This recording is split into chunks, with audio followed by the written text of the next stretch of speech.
Any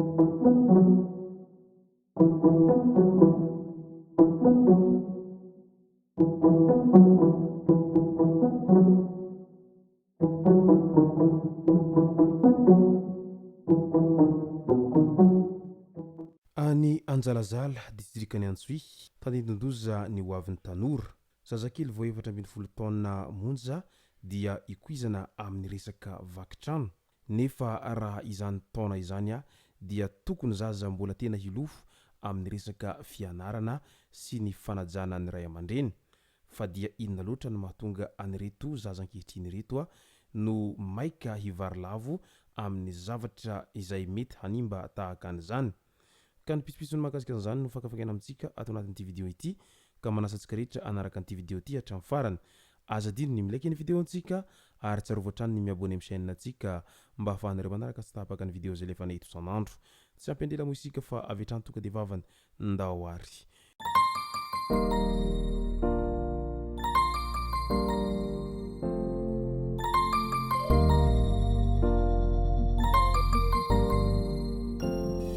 ny tonga tsy miarahaba hono ny namantezitra ka dia faly miarahaba isika rehetra mpanaraka sy tapaka an'ity chaîne ity ny tenako amin'ity androandroany ity arakin'izay efa natsipiko zay dia ny mahakasika ny resaka vakitrano sy ny tsy fandripahalemana no tena iompanantsika ato anatin'ity vidéo ity fa milohan'izay dia ndao aloha rezantsika ireto tsara ho fantatra manaraka ireto université ao Antananarivo ao manohana ny lafin'ny fanabeazana ao Madagasikara ny fanjakana japonais tontosa tamin'ity herinandro ity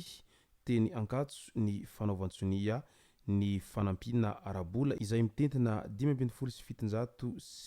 senina euro na 5,7 tapitrisa ariary avy amin'ny japonais ho an'ny université n'Antananarivo niarana natanteraka izany ny ambassadorny Japon miasa ao Madagasikara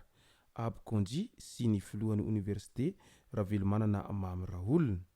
tafiditra ao anatin'ny fandaranasa japonais hoentina manohana ireo tetikasa madinika mifototra amin'ny fiahinana ny olona ity fanampina ity havaozina amin'ny alalan'ity tetikasa ity arak'izany ny vontoerana fampianarana sy ny fandalinana ny teny japonais eny ankatso efa tamin'ny taona 2014 raha teo no niorenany ka ny haratsy ireo fotodrafitrasa sy ny fitaovana tao anatin'ny folo taona izay ny japonais no handray an-tanana manontolo ny fanavaozana ny fotodrafitrasa sy ny fampitaovana rehetra toy ny latabatra, seza, tabilao, fitaovam-pampianarana sy ny maro hafa kendreny roa tonta ny hahatsara ny tontolo manodidina ny fampianarana teny japonais ary ny hampitombo ireo mpianatra manao fandalinana ity teny vahiny ity ny ankilany eo amin'ny resaky ny fizahantany sy ny biby indray aorian'ny fijerena ragidro anisan'ny mahasarika ny mpizahatany betsaka indrindra ao Madagasikara ny tanalahy ny 700 ny tanalahy misy maneran-tany mantsy tsy hita afa-tsy ao Madagasikara ao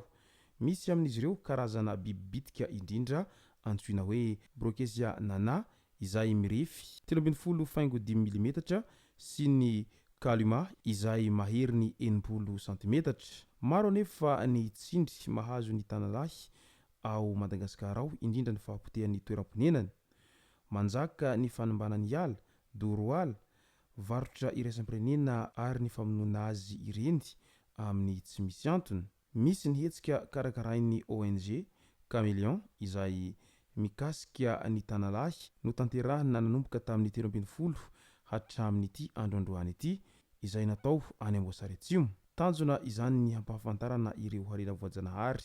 izay efa afaka misintona vola vahiny manatsara ny fidiram-bolan'ny mponina ary indrindra ny fampahafantarana ny faritra Atsimo iray manontolo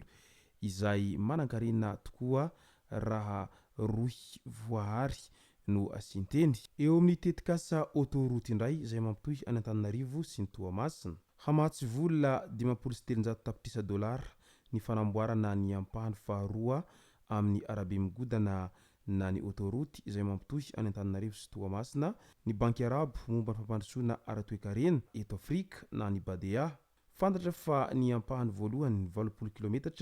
dia volan'ny fanjakana malagasy madiodio no hanamboarana azy ny ampahany faharoa kosa izay mirefy 80 km dia hovatsiany Badea izany hoe 60 km amin'ny tetikasany filohan'ny repoblika ity no efa nahazo famatsim-bola ny amin'ny fanamboarana. Nisy ny tafa manokana teo amin'ny filoha Andro Rajoelina sy ny filohan'ny Badea Andriamatoa Sidi Oulta tao amin'ny fihaonana an-tampony gouvernemanta maneran-tany tany Dubai tamin'ity herinandro ity. Nandritra io no nahafahan'ny Badea nilaza izay fanampiny izay. Firenena 450 ao Afrika no tohanan'ny Badea ka anisan'izany Madagasikara. Manana teti-bola hatrany amin'ny 20 miliara dolara ity banky ity, natokana hanohanana ny sehatry ny fanamboarana fotodrafitrasa fotsiny ary izao nanolotra 507 tapitrisa dolara izy ireo ho an'ny lalambe migodana Antananarivo miazo any Toamasina izao. Any Befandriana avaratra indray tao amin'ny Fokotany Ambato, komina Tsarahonenana, sendra nipetraka nandrary tao an-trano ny tolakandro 7 Janoary 2024 teo ilay renim-pianakaviana sady zokiolona efa 320 taona niditra an-trano antsokosoko tao amin'ny tranony i Fidy Christian ary nikenda ity renim-pianakaviana ity. Nokendainy mafy mba tsy ho afaka ianjovonjy, nodaroany tamin'ny hazo ny lohan-dramatoa Avisy Havanana ary notsondrominy tamin'ny zava-maranitra ny tampon-dohany dia lasa izy nandositra hoy ny zanaka navelan'ny tompoko vavy izay nitondra ny fanazavana. Tsy mbola fantatra mazava ny antony famonoana hatramin'izao. Niala tanàna nandositra ary mbola karoana i Fidy Christian izay voalaza ho tompon'antoka tamin'izany koa asaina hiantso ny laharana 430 420 487 izay mahita na manambaovao momba azy io ary hampilaza amin'ny manam-pahefanana ankaiky azy indrindra. Midika izany fa tena efa nivadika biby ny olombelona amin'izao fotoana izao ary vitsy ny olona izay mba azo itokisana amin'izao ankehitriny izao ka aleo melombelo hatrany satria aleo misoroka toy izay mitsabo. Mbola ao anatin'izay resaka tsy fandriam-pahalemana izay any Anjalazala distrikany Antsohiny. Nisesisesy ny vakitrano izay niseho tao amin'ny komina Anjalazala distrikany Antsohy tato ato zay. Sahirana ny mponina ka nanaovana velam-pandrika niaraka amin'ny mpitandro ny filaminana ireo mpamakitrano. Vokatr'izay dia sarona noho izany izy efatra amin'ny rahalahy ireto izay samy mbola tsy ampy 20 taona avokoa. 20 taona ny zandry indrindra raha 70 taona kosa ny zokiny amin'izy ireo. Tsy nitazam-potsiny manoloana izany ny ben'ny tanàna Kasimo Alphonse izay voalany tamin'ny fifidianana farany teo fa namory fokon'olona tao an-tanàna ary nandefa hafatra mba hanatsarana ny fomba fitaizana ireo ankizy mba tsy ho vary lavo na ho tafahitsoka anaty lalan-dratsy tahaka an'izao. Efa ampiratana ny mpitandro filaminana moa ny momba izy efa dahy ireto fa arahantsika ny mety ho tohiny. Tokony hahatonga saina ireo ray aman-dreny sy ny mpitondra ary olom-boafidy sy ny olom-boatendry indrindra fa ny manam-pahefana rehetra ny zavatra tahaka an'izao fa tongotra vakivaky izy ity sady marary no mahamenatra. Izay sy zay moa no masaka azona roso tao anatin'ity video ity tompoko lazy tompoko vavy. Misaotra antsika rehetra nanaraka an'ity video ity hatramin'ny farany. Aza adino ny milaiky ny video antsika ary tsarovatra trano ny miabone amin'ny chaîne antsika mba ahafahanareo manaraka tsy tahapaka ny video izay rehefa nahita isan'andro. Tompoko lazy tompoko vavy mankasitraka dia mirary soa.